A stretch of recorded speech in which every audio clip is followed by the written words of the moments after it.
Let's see here. Okay.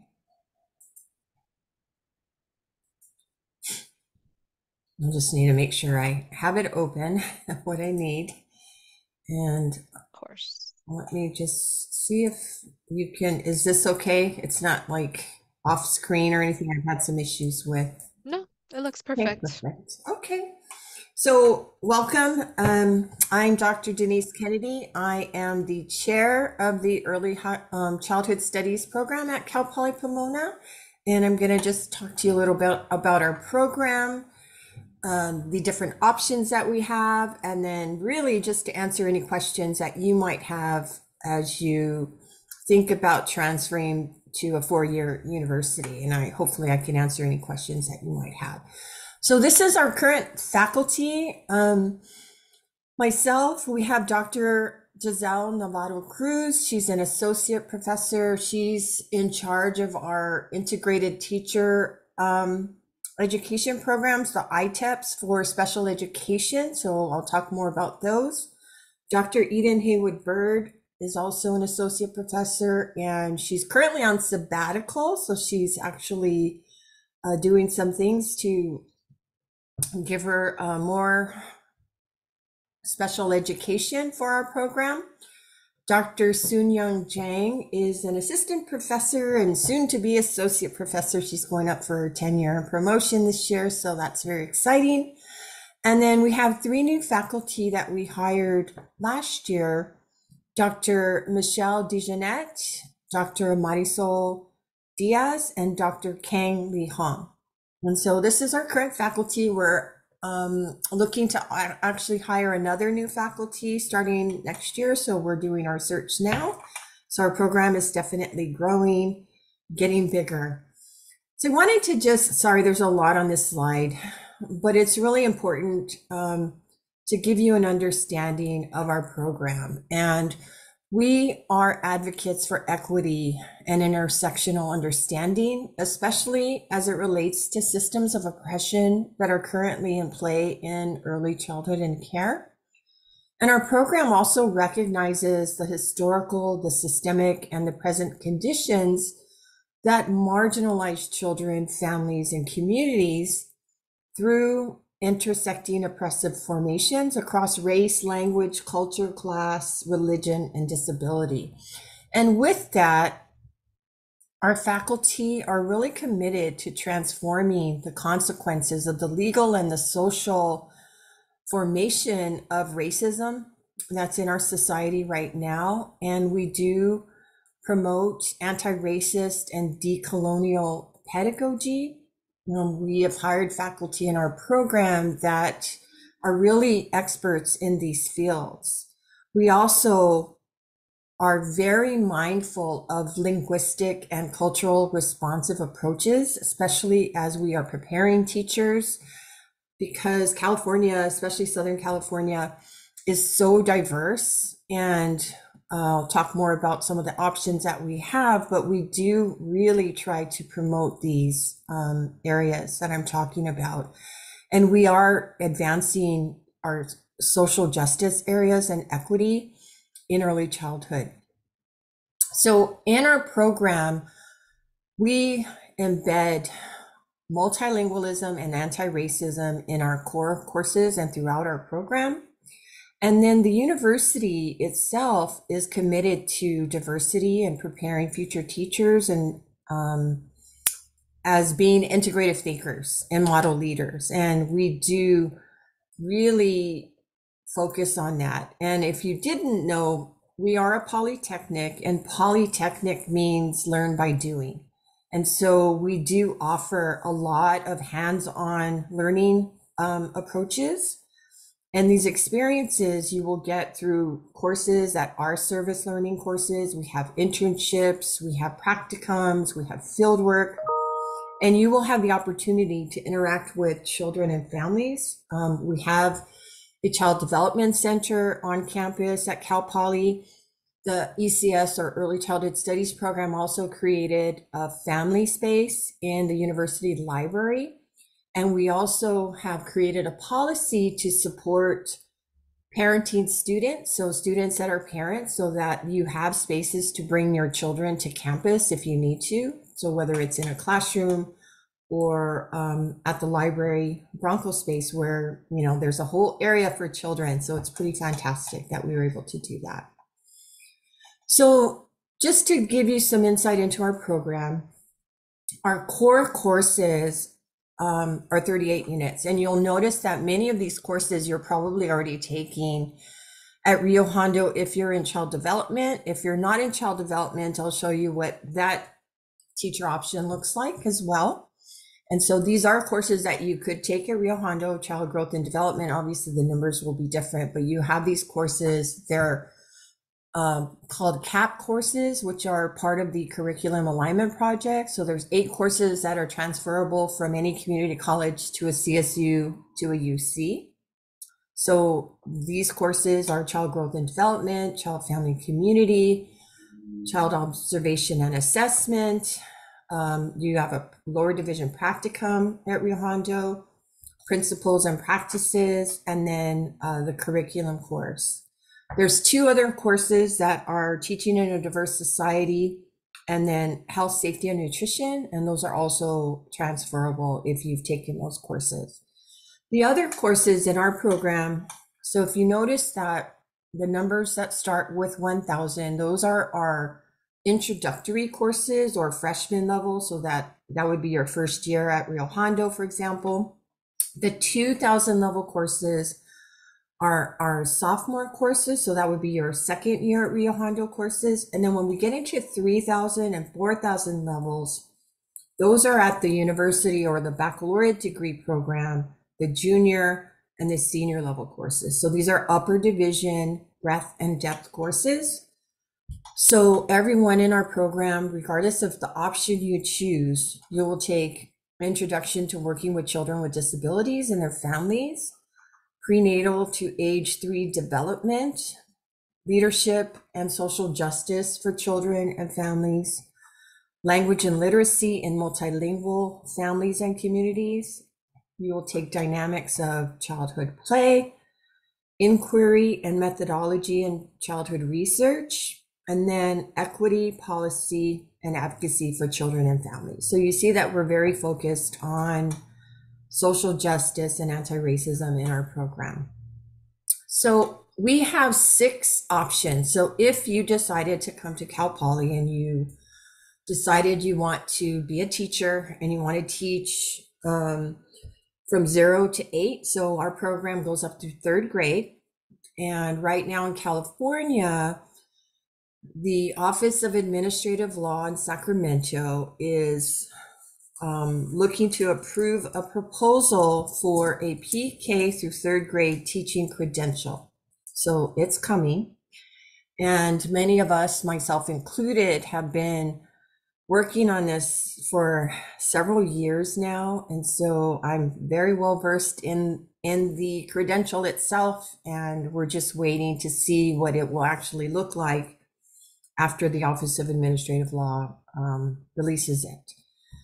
So our first option is our teaching option, and this would apply to most students that want to become a teacher, and again, from 0 to 8. So if you want to work with the younger infants, toddlers, preschoolers, you have that option, or if you want to go into the elementary education, you have that option as well. We have one non-teaching option. So these would be for individuals that want to work with children, but maybe not as a teacher or in a classroom setting. So that would be a child life specialist. You might go into counseling or speech therapy or interventionist or something along those lines. Our third option is a multilingual teaching option. And this is really important, and I just don't know if I can stress this enough, but right now in California, especially, there's a high need for multilingual teachers to be able to teach in dual immersion classrooms. So these are classrooms where you speak the home language of the children, hopefully the children in the community you're teaching in, and there is a high need. So just to be clear, it's more than being fluent in another language. It's different because you will actually learn how to teach the academic language of that language, if that makes sense. It's a little bit more than just being familiar. So reading and writing in that language is really important, but also to understand how to speak academically in that language, which you will learn in the program. And so that's something that we started this all last fall. This is our second year going through these options, and it's been really fantastic. So as I said, we have 2 ITEPs, and these are for special education. So we have mild moderate education specialist credential ITEP, and then extensive support.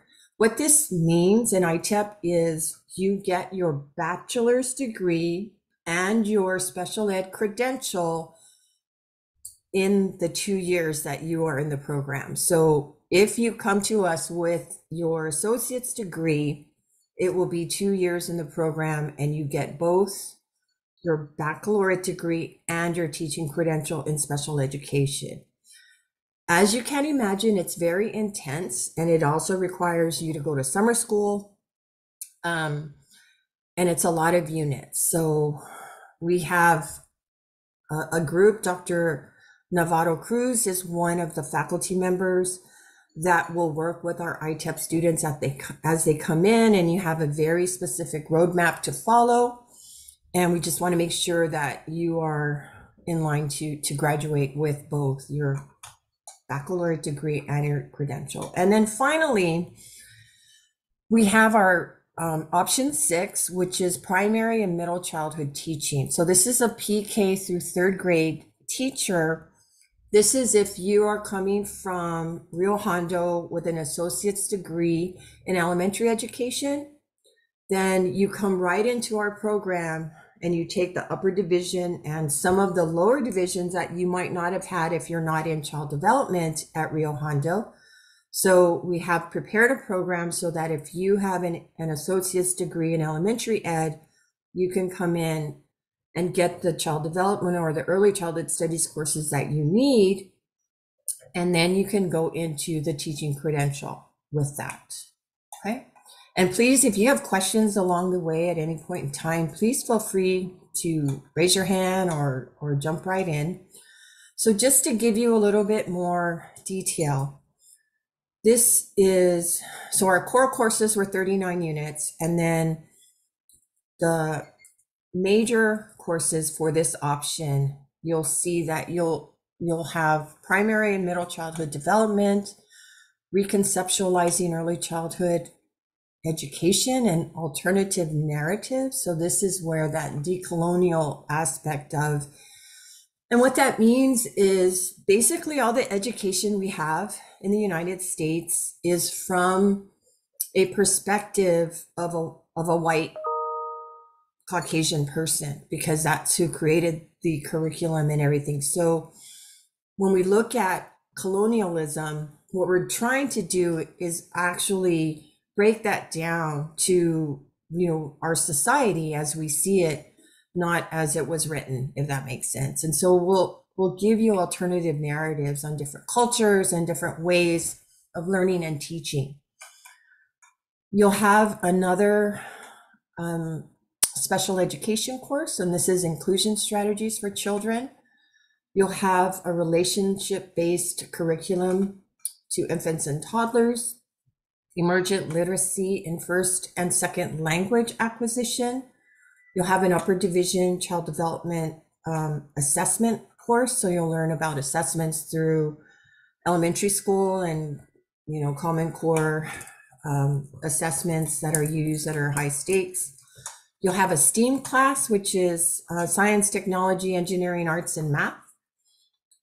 Project approach based to integrated learning. You'll have a numeracy and inquiry and multilingual context course. So this is another math course. And then you'll have your clinical practicum, which is upper division. And for those of you that want to teach in elementary school, you will be placed in an elementary classroom, and it would just be you and that teacher in that classroom. So it's like clinical practice. It's a one-on-one where you will be placed in a school district. And we have MOUs or contracts with many school districts. So we often try to accommodate students by finding a district that's near where they are. So that's always helpful too. Our non-teaching option, you see that the required courses we have are in ethnic women's studies, so multicultural leadership, ethnicity and families, cultures of childhood. And then we have our capstone course. And this course is really, it's new, but it's pretty amazing, where if you do not want to teach, you want to work with children, let's say you want to be a social worker or you want to be a school counselor, you will have an internship in the semester in that field, so that you can get a sense of what that job would be, to see if that's really something you want to do. And I think that's really fantastic, because I thought I wanted to be a therapist. So I got my degree in clinical psychology, and I did therapy in elementary school. So I went to different elementary schools, and it was really hard for me because I could not leave it at school. I took it home with me, and I worried about the children, and I thought, I cannot do this for 10 years. There's no way I could do this. So I got to figure something else out. So then I thought, okay, I will get my PhD and I will teach other people to work with children. And so that's kind of how I kind of came about this. But I think it's something really valuable about being immersed into a field to really see if you want to pursue that or not. Because God forbid you go to school, you know, I know many teachers that have gone in other majors, you know, liberal studies or liberal arts or something else, and they don't really get into the classroom until they're in their credential program. And some of them are like, nope, I don't want to do this. So it's really important, I think, to, you know, sometimes know what you don't like, just as much as knowing what you do like. And then you see that, so these are some of the courses that you might be able to take at Rio Hondo, these lower division 2000 level courses, teaching in a diverse society, the administration courses, and then the supervising adults courses. And then we have these other additional courses. So this is the multilingual teaching option. And you see that, so currently at Cal Poly, we are currently offering this in Spanish. We're looking to offer it in other languages. We're coordinating with other CSUs to see if we can focus on Mandarin, for example, Korean language, Tagalog, Farsi. There's a lot of other languages that are in need across Southern California in particular. So right now we have our multilingual teaching option in Spanish. And so this will allow you to go into and get your bilingual teaching authorization along with your teaching credential. And then the two ITEPs, you see the 5,000 level courses, these are the credential courses. And these are, there's actually some more courses than this, 3,900, which is the STEAM course would also be part of this. So the two ITEPs, you see that, as I said, you get your baccalaureate degree and your teaching credential in special education within the 2 years that you're at Cal Poly. And then this is if you wanted to change your options. So let's say you came into Cal Poly and you came in with a teaching option, and then you decide you want to change to non-teaching. That would be a pretty easy thing to do.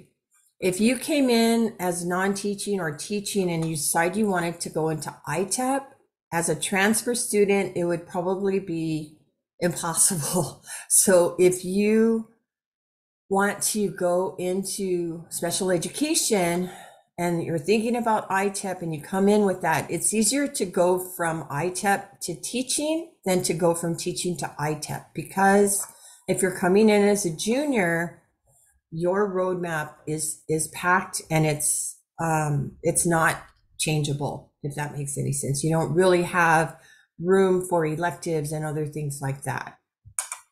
If you are in this option 6 is only for students that come to Cal Poly with an associate's degree in elementary education. If you do not have an associate's degree in elementary education, but let's say you have most of your elementary ed courses, you might be able to finish up and take courses. But if you do not have your associate's degree in elementary ed, you have to go into this teaching option or one of these other options. So this option is only for elementary ed transfer students. I hope that's clear. Yeah. Dr. Kennedy, can I ask a Yeah, question about that? sure. We have two AATs that are kind of geared towards this, so I want to make Yes. sure I understand can we go back to the last slide? Yes. So for option 6, we have an elementary teacher education. So Yep. that's more of the liberal studies classes. And then we have early childhood education, AAT. So that one isn't, and that one's more focused on child psychology, the child development courses. So just so I understand, it's elementary teacher education, AAT, to go into Yes. option 6? Yes. Okay, and not Yes. early childhood Yes. education. And then if it's early childhood, if they have those lower division child development courses, then Okay, they would fit more in option 1 got or it. in the other ITEP options or the multilingual teaching option, if that's what you want. But this is Perfect. more for the elementary ed. Got it. Okay. Yeah. And then right now, so I don't know if you've heard about the exams for the credential program. So there's a CBEST, which is basic skills, and a CSET, which is subject matter. Currently, liberal studies students do not have to take an exam. And in our because AB 130, which is an assembly bill that passed, basically gives them a pass. Liberal studies, liberal arts, and elementary education programs. If your program is called that, you do not have to take those exams. So in our program in early childhood studies, we're currently working with our education department. So they're the ones that have the credential programs. And so currently, if you follow our roadmaps, we are allowed, or I am allowed as the chair of the program, to review student transcripts. So if you have a C or better in your coursework and you meet or take the courses you need to take, you do not have to take those exams coming from our program, going into our credential program. Okay. And I can talk more about that if you need that information. But currently, our students are not required to take the CSET or the CBEST as long as you take the courses that we advise you to take and that you get a C or better. Got it. Thank you. That's good to know. Yeah, it's helpful. Mm-hmm. So again, these are courses that we recommend you register for your very first semester, and you will have an orientation, and you will have advisors and faculty and myself and Stephanie, who's our wonderful support staff, there for orientation to help you. And everyone that comes in, we will work with you and get you registered while we're there for your first semester. And then you will meet with advisors. We have advisors for our college, and students meet with them every semester, so that we just want to make sure you're on track, that you are getting into your classes, and that you can graduate on time. Okay. Questions? Any questions? I think that's all I have. So I'm going to stop sharing so I can see faces, but I don't see any faces. I see one picture, and I see Perla and Maria and Troy. So any questions you have for me? And you all can type them in the chat, and I can also Yeah, read them to Dr. Kennedy if you'd like to. absolutely. And then Troy is actually one of my colleagues. He's counselor on Okay. campus. Hi, Troy. Well, hopefully you've got some helpful information as well. Yeah, it's so helpful. Yeah, I did. Thank you. I have a question about the child life specialist. Can Yes. students get certified in that, get the actual certification at Cal Poly? No, so we do not have a child life program. Um, I know the University of Laverne does, which is just down the hill from Cal Poly. I actually taught there for 10 years, and I know the coordinator for the child life specialist very well as the school psychology program and the counseling program. We do not have that program at Cal Poly, but having a degree in early childhood studies or child development is super helpful for that degree.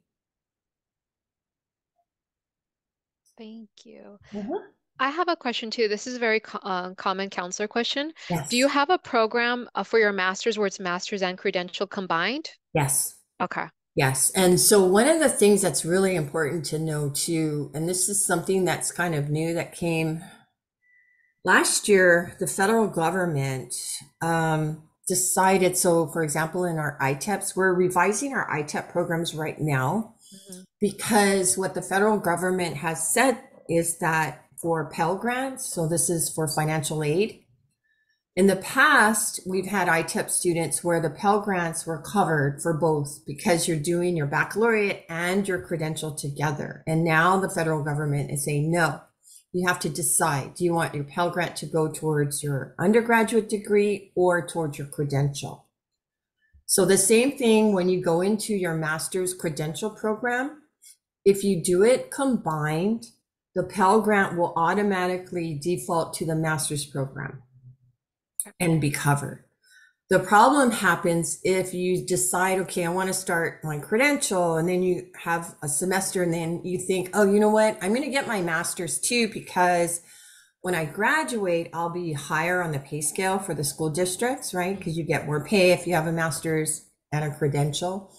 Then the Pell issue gets a little weird. And so you have to, and I highly recommend just meeting with financial aid if you do something like that, because you want to apply your financial aid to whatever program is going to cost you more. Exactly. And so it's just really important to know these things. And this is kind of a new thing that, I've had meetings with enrollment management about this, and we're asking these questions, and no one really is thinking about it. But it's like, well, we need to know this because, we want to support our students and make sure that they're getting the most financial aid that they can.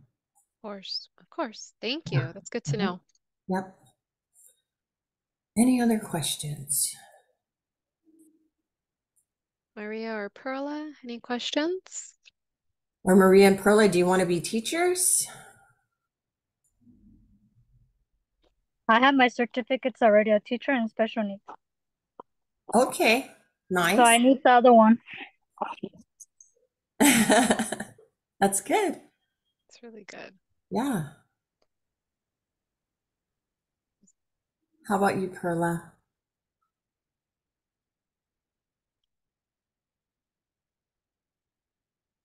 Stop recording.